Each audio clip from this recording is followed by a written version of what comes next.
Finally আমি তৈরি করে নিয়েছি এই সুন্দর জামাটি। একদম সিম্পলের মধ্যে খুবই সুন্দর একটি ডিজাইন। যাদের কাপড় তৈরির সময় অনেক সময় হচ্ছে কাপড় কম পড়ে যায়, সেকেন্ড টাইম আবার কাপড় কিনতে হয়, তারাও এই ডিজাইনটা অনায়াসে করতে পারেন। এই যে হাতা, দুইটা হাতা একদমই সিম্পল, তো হাতায় কোনো জোড়া নেই। বডিটাও খুবই সুন্দর হয়েছে। আর পেছন পার্টটা তো একটা নাই তৈরি করেছি, সেখানে কোনো জোড়া নেই। আমি বললাম এই জন্য যে যাদের হচ্ছে অনেক সময় কাপড় কেনার পরে বুঝতে পারে যে কাপড় হচ্ছে কম হয়ে গেছে, সেক্ষেত্রে অনেকেই এই মাঝখানটায় এই ডিজাইনটা করে খুবই সুন্দর এই জামাটি তৈরি করতে পারেন। আর যদি কেউ এমনিতে তৈরি করতে চান সেটাও একটা বিষয়। তো এই যে বডির অংশটা, এই যে সামনে থেকে কাঁধ থেকে এই পর্যন্ত 12 ইঞ্চি বডি হয়েছে। আর দুই সাইডে এই কাঁধ থেকে একদম নিচ পর্যন্ত জোড়া। এখানে বাড়তি যে 22 ইঞ্চি কাপড় নিয়েছিলাম সেটা কুচি কুচি করে এখানে দেওয়া হয়েছে। আর পেছন সাইডটা নর্মালি যেরকম জামা তৈরি করা হয়, পেছন সাইডে কোনো ডিজাইন হয়নি। 3.5 গজ কাপড় থেকে 46 ইঞ্চি করে দুইটি টুকরা করে নিয়েছি। এই যে একটা টুকরা, এখানে আরেকটা টুকরা, এই দুটি 46 ইঞ্চি লম্বা। আর বাকিটা আছে, এটা পরবর্তীতে হাতা এবং গলা কাপড় বানানোর জন্য ইউজ করব। তো এখান থেকে একটা সামনের পার্ট বানাবো, একটা পেছন পার্ট বানাবো। 46 ইঞ্চি দুইটি পার্টই একসাথে মিল করে হাতা, গলা, বডির অংশ সবই দাগ দিয়ে নিয়েছি। এখন আমি দেখাচ্ছি কোনটাতে কত মাপ দিয়েছি। নর্মালি যেভাবে জামা কাটি সেইভাবেই এখান থেকে নিয়েছি 2.5, তারপরে 7, আর এখান থেকে 7, 13, 19 দাগ দিয়েছি।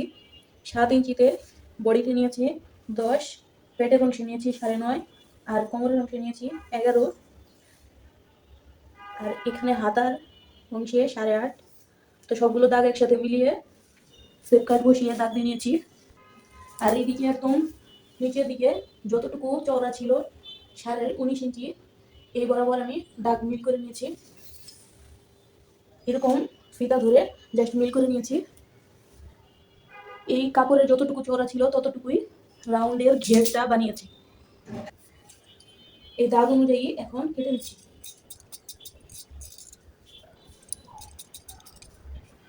সম্পূর্ণই সাইড কাটা শেষ। এখন এই দাগ অনুযায়ী ভাঁজ করে নিব। একই সাথে এই নিচের অংশ দাগ দিয়ে নিয়েছি, এটাও এরকম ভাঁজ করে নিব একসাথে একই মাপে। সবগুলো সাইড কেটে নিয়েছি এবং দাগ ভাঁজ সবই দেওয়া শেষ।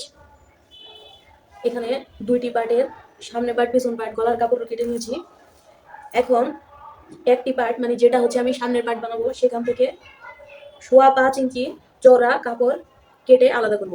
আমি কিন্তু নকশা করব সামনের পার্টে, এই জন্য যেটা সামনের পার্ট বানাবো সেখান থেকে 5.25 ইঞ্চি, এই যেখানে 5.25 ইঞ্চি এভাবে ভাঁজ করে নেব।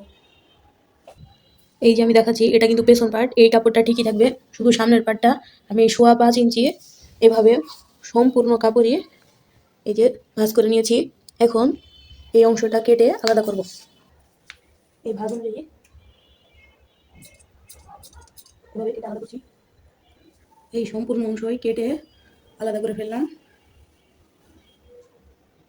এখান থেকে আলাদা আবার বডির অংশ যোগ হবে। এখানে ছোট্ট করে একটা বডি সেট করব। জামার বডি এখানে হচ্ছে হাতাটা নর্মালি যেভাবে কাটি সেটাই কেটে নিয়েছি। গলার কাপড়, সামনের গলা, পেছন গলা, বডি, হাতা, গলার কাপড় সব কাটার পর সাইড থেকে যে কাপড় বের হয়েছিল সেটা একটু জোড়া দিতে হয়েছে।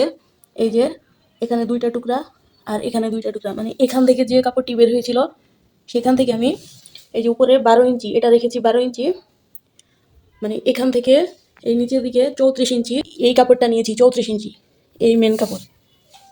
এই যে এই কাপড়টা নিয়েছি 34 ইঞ্চি, আর সাইড থেকে যে কাপড় বের হয়েছিল সেখান থেকে দুইটা টুকরা, দুপাশে 4টি টুকরা জোড়া দিয়েছি, তাতে এর চওড়া এসেছে 19 ইঞ্চি। এই যে কাপড় যেটা জোড়া দিয়েছি সেটা এভাবে কুচি কুচি করে এই এখানে জয়েন দেবো, এই জামার বুকের অংশে জয়েন দেবো। আর এখান থেকে 12 ইঞ্চি, এই উপরে থেকে 12 ইঞ্চি ছোট্ট একটা বডি তৈরি করেছি। এটা লম্বা হবে 12 ইঞ্চি। আগে যে 5.5 ইঞ্চি কেটেছিলাম সেখান থেকে একটু বাড়তি নিয়েছি, এটা আছে হচ্ছে 6 ইঞ্চি। তো এখানে ছোট্ট একটা বুকের মধ্যে বডির মতো হবে। আর এই যে কাপড়টা সেটা এভাবে কুচি কুচি হয়ে এখানে জয়েন হবে। দুই সাইডটা এটার সাথে জয়েন করে দিব। এখানে এই যে 34 ইঞ্চি কাপড় কেটে নিয়েছিলাম এবং জোড়া দিয়েছিলাম, সেই কাপড়টার সাথে বডির সামনের পার্টের যে অংশটা ছিল সেটাতে বেশ সুন্দর করে কুচি দিয়ে নিয়েছি। আমি একটু কাছের থেকে দেখাচ্ছি। এই যে এখানে প্রথমেই আমি জামার গলার যে কাপড় সেটা সেট করে নিয়েছি। এরপরে এই বুকের অংশের সাথে এই নিচের 34 ইঞ্চি যে কাপড় সেটা খুব সুন্দর করে কুচি দিয়ে নিয়েছি। আর কুচিগুলো মুখোমুখি কুচি দিয়েছি। এইদিকে দিয়েছি 7টা কুচি, আবার এইদিকে দিয়েছি 7টা কুচি। আর এই সাইডটা দুই পাশে একটু গ্যাপ রেখেছি। আর এই ধরনের ডিজাইনে কিন্তু সামনের পাটে যে বডি অংশটা দিতে হবে সেটা তুলনামূলকভাবে একটু ছোট দিতে হবে। তো নর্মালি এটার বডি 16 বা 17 ইঞ্চি হয়, এখানে আমি 12 ইঞ্চি লম্বা রেখেছি। আর খুব সুন্দর করে এখান থেকে এই পর্যন্ত কুচি দিয়ে সম্পূর্ণ কাপড় এখানে অ্যাডজাস্ট করে নিয়েছি। মেন অংশ থেকে কেটে যে আলাদা করেছিলাম সেই দুইটি অংশ এখানে, এই দুইটি অংশ এখন দুই পাশে সেট করে নিব। এই যে এখানে যেমনটা দেখা যাচ্ছে, এই মেন অংশের সাথে যেখানে আমি কুচি দিয়েছি সেটার সাথে এখন ওই দুইটি অংশ এভাবে জয়েন্ট করে নিব একদম বরাবর। এই জন্য এই কুচি আগে দিয়ে নিতে হবে, কারণ এই জয়েন্ট দেওয়ার পর এই কুচি দিলে সেলাই অ্যাডজাস্ট হবে না ঠিকভাবে। আর প্রথমেই তো গলার কাপড় সেট করে নিয়েছি। দুই পাশের দুইটি পার্ট জয়েন্ট দেওয়ার পরে এই যে টোটাল ফাইনাল লুক, এটা হচ্ছে সামনের পার্ট। এই তো বুকের মধ্যে যে কুচি ছিল আর এই এক সাইডে একদম কাঁধ থেকে নিচে পর্যন্ত সেলাই দিয়ে দিয়েছি।